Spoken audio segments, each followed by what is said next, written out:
Fala pessoal, tudo bem com vocês? Mano Menezes na seleção brasileira e com André Sanches de coordenador. Eu já vou explicar essa história, mas a gente precisa começar a falar sobre o sucessor do Tite. Será que é tão absurdo assim o Mano na seleção? Vamos falar sobre isso. Chega mais, eu sou o Chico Garcia, inscreva-se no canal e vamos juntos.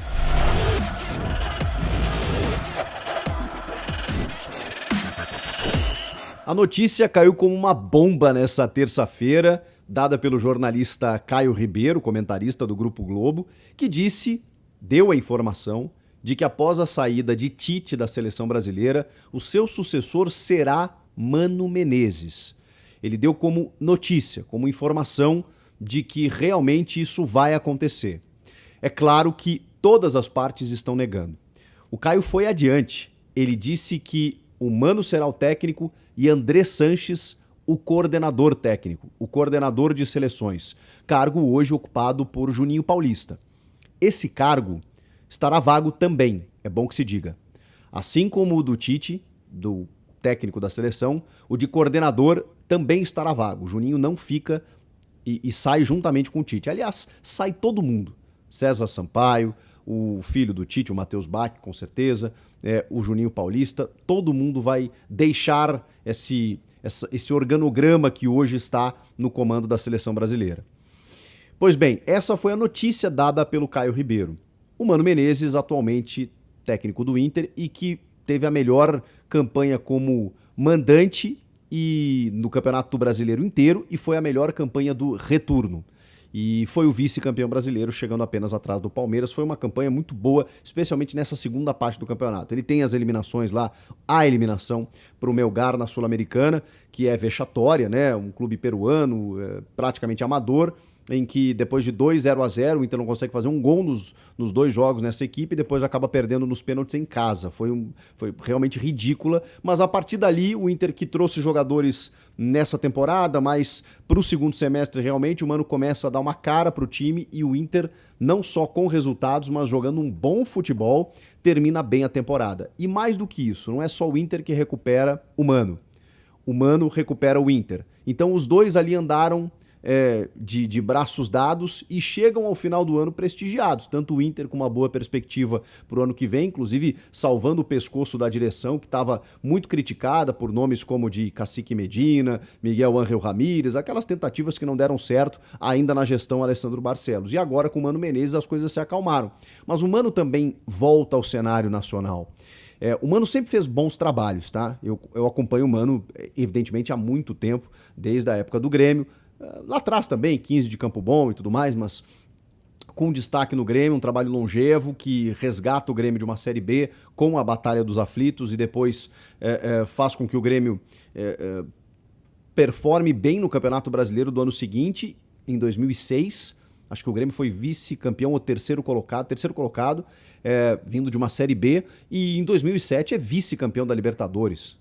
Perdendo apenas para o Boca Juniors de Riquelme, Palácios e Palermo na grande final. Perdendo os dois jogos, é verdade. O Grêmio não disputou aquela decisão, mas chegou até a final. Esse trabalho do Mano foi o que catapultou o Mano para, inclusive, ser chamado para treinar o Corinthians quando o clube paulista é rebaixado. E aí o Mano resgata o Corinthians com muita antecedência, né? Um time bem interessante que o Corinthians montou, um time de Série A praticamente disputando a Série B, sobe com folgas e aí na sequência ele ganha a Copa do Brasil em 2009, sobre o Inter inclusive, claro, time de Ronaldo Fenômeno e tudo mais, e monta uma base de time que viria a ser campeão depois, inclusive com o Tite. Só que aí o Mano é chamado para a seleção brasileira. Depois de 2010, quando sai o Dunga, o Mano é chamado para a seleção brasileira. E aí ele faz uma renovação necessária. Ele é o primeiro técnico a chamar Paulo Henrique Ganso e Neymar, por exemplo, porque o Dunga não quis levá-los ainda muito jovens, embora eu também acho que teriam que ser chamados. Em 2010, o Mano faz esse processo e 2 anos depois, na verdade 3, nas vésperas do Mundial no Brasil, a CBF resolve chamar de volta o Luiz Felipe Scolari e o resto vocês já conhecem.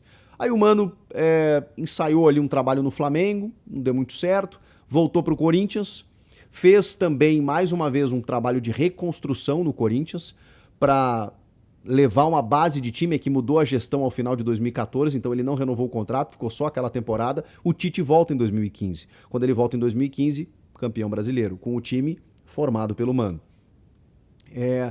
Aí o Mano chega no Cruzeiro e no primeiro ano, às vezes, né, não pegou de uma sequência boa, né? 13 e 14 o Cruzeiro campeão brasileiro, bicampeão brasileiro, mas ali uma nova reconstrução e tudo mais. O primeiro ano não vai tão bem, mas aí 17 e 18 bicampeão da Copa do Brasil. E aí depois 19, tudo aquilo que vocês já sabem, o Cruzeiro se bagunçou internamente de uma forma absurda, né? Com muita corrupção e aí o Mano acabou saindo. Aí ele emendou uma sequência, teve um período na China também, né? Do Cruzeiro, ele vai pra China e volta.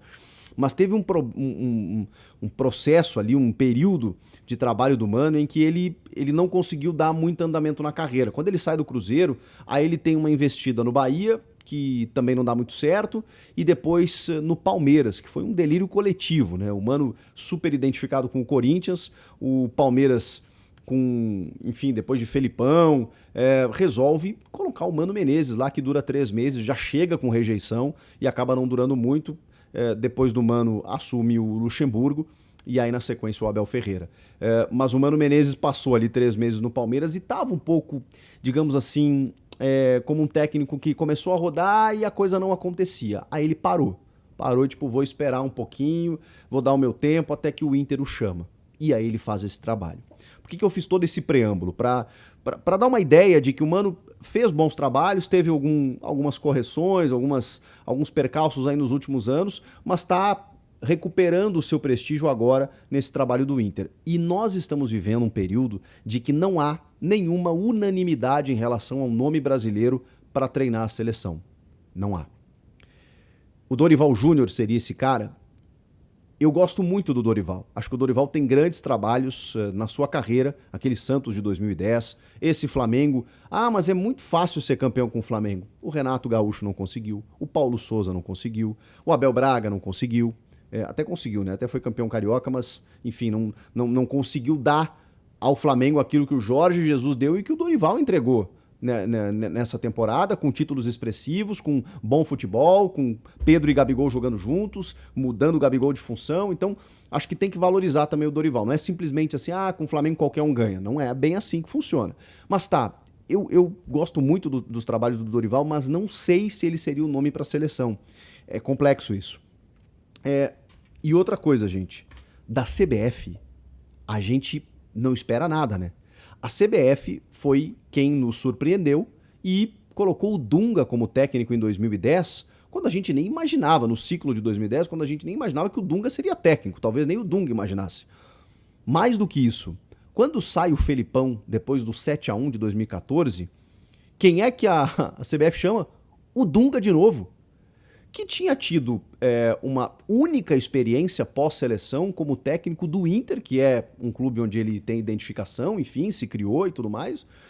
Passou uma temporada lá e não trabalhou mais, pois a seleção resgata o Dunga novamente. Então, assim, eu não consigo imaginar o que a CBF vai fazer.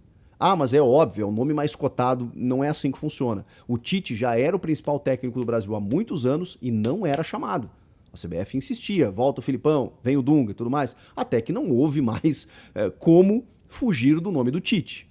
E o Tite ficou 2 ciclos ou 1 ciclo e meio porque realmente ele sobra no Brasil. A régua dele subiu demais, a exigência para um novo treinador subiu demais e não há um sucessor do tamanho do Tite entre os técnicos brasileiros. Eu vou citar alguns nomes para vocês aqui. Tem o Mano Menezes, né, que surgiu agora, né, meio que até de forma inesperada. O Renato Gaúcho, vocês acham que ainda é um nome? Eu acho que não é mais. Eu acho que já foi. O Grêmio jogou um bom futebol, foi um time competitivo, o trabalho dele foi interessante até determinado ponto. A partir dali, ele não conseguiu mais. Ele saiu, foi pro Flamengo, não conseguiu fazer o Flamengo jogar do jeito que ele queria. Voltou pro Grêmio agora numa Série B. O trabalho também não foi interessante, o time não ajuda, é verdade. Mas o Renato, enfim, perdeu esse espaço. O Cuca, trabalho horroroso nesse retorno dele ao Atlético Mineiro. Se fosse no final do ano passado, acho que ele estaria bem cotado. Depois dessa última passagem, e acho até que essa volta dele tem muito a ver com isso, tiro no pé. Não deu certo. O Cuca realmente hoje não me parece ser um nome, mas não duvido nada da CBF. Cuca, Renato Gaúcho, Dorival, aí se fala em Fernando Diniz e Rogério Ceni, por exemplo. O Rogério Ceni, que eu acho um bom treinador, eu acho ainda prematuro a gente tratá-lo como um técnico de seleção. Eu acho que provavelmente, se ele continuar seguindo a carreira e ali na frente conquistar títulos e ter mais solidez, eu acho que seria um nome. É um cara que, enfim, é pentacampeão do mundo, já esteve lá, multicampeão. Acho que teria condições. Talvez não agora, o Rogério Ceni. E ele mesmo disse, acho que eu sentiria a falta do treino e do dia a dia. O Rogério tem essa... Eu perguntei para ele certa vez sobre seleção, ele me deu essa resposta. Mas claro que ele não recusaria, acho que não. E o Fernando Diniz, gente, o Fernando Diniz é um negócio maluco, né? A gente meio que ama e odeia o Fernando Diniz, né? Quando o time dele sai jogando errado e toma um gol, ele é o vilão. Quando ele aplica o tic-tac dele e sai um gol, ele é o herói. Então a gente tem essa... Eu acho que ele não tá pronto, né? O Diniz também não tem uma... Não é nem questão de título, né? Muita gente, não ganhou nada. Não é nem isso. O Dunga nem tinha sido técnico quando assumiu a seleção. E na primeira passagem dele, ele até fez um bom trabalho. Com algumas escolhas equivocadas lá, mas o trabalho, os resultados foram bons. Até 2010, aquela eliminação para a Holanda. O Fernando Diniz, ele não tem uma solidez de carreira. Eu acho que ainda não é o momento dele. E aí? Aí a gente volta para o Abel Ferreira, que é talvez o principal trabalho aqui na América do Sul nos últimos anos. Tá bom, mas será que a CBF vai abrir mão e contratar um estrangeiro? Eu tenho minhas dúvidas. O Edinaldo Rodrigues, que é o presidente da CBF, que já negou, inclusive, essa história do Mano Menezes, disse que não está procurando ninguém, como negou em outros momentos o próprio Diniz, que foi cogitado por um jornal espanhol. É do jogo, eles estão focados na Copa do Mundo e ninguém vai confirmar nada nesse momento se for verdade, tá? O Edinaldo já abriu um pouco essa porta de que pode ser um estrangeiro. Eu confesso para você que eu sempre tive restrições, é uma opinião pessoal minha, né? Eu acho que a seleção brasileira tem que ser treinada por um técnico brasileiro, que entende o tamanho da nossa camisa, a questão, né, de pátria. Eu acho que o Brasil é a maior seleção da história do futebol mundial, então eu acho que tem muito mais a ver um técnico brasileiro, mas eu confesso para vocês que eu não consigo ter convicção sobre um nome brasileiro. Aí, Chico, você abriria a mão para um técnico estrangeiro? Você pode me perguntar. Sim, para um nome. Pepe Guardiola. Que tem contrato até junho com o Manchester City, que já disse que tem o sonho de treinar a seleção, mas a gente nunca sabe se efetivamente isso pode acontecer. Existe um namoro da CBF antigo com o Guardiola e do Guardiola com a CBF. O problema é que os técnicos de ponta, vocês já perceberam, eles não treinam seleções. O Guardiola tá no City, o Klopp tá no Liverpool, o Mourinho não treina a seleção portuguesa.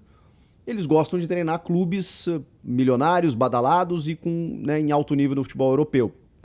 Seria um desafio diferente na carreira do Guardiola.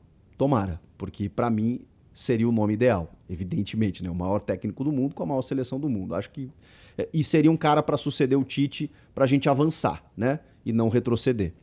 No caso do Abel Ferreira, eu acho que a seleção portuguesa tem mais condições de levá-lo do que a brasileira. O Fernando Santos não deve ficar depois do Mundial e eu acho muito óbvio até que quando você procura um técnico português no mercado de destaque, a seleção portuguesa vai olhar para o Abel Ferreira. E se vier esse convite, é muito, muito possível que ele aceite. É um sonho de menino dele treinar a seleção portuguesa. Então eu não sei se a seleção brasileira seria o caminho, mas acho que ele pode estar entre os cotados, eu admito isso, pelo trabalho que o Abel fez aqui nos últimos anos. Agora voltamos para o nome de Mano Menezes. Vocês acham tão absurdo assim o Mano ser cogitado para ser o técnico da seleção? Eu acho que entre esses nomes, o Mano está no mesmo patamar. E o trabalho recente dele até recomenda mais, ou tanto quanto o Dorival, por exemplo. Mas o grande problema, na verdade, é que não há um grande nome, como era o Tite em 2016, em que a gente pensava e dizia, poxa, o Tite é uma obviedade, ele tem que estar na seleção. Hoje, a gente não tem essa ideia. Então agora é com vocês. Comenta aqui quem deve ser o técnico. Inscreva-se no canal e eu volto na próxima. Tchau!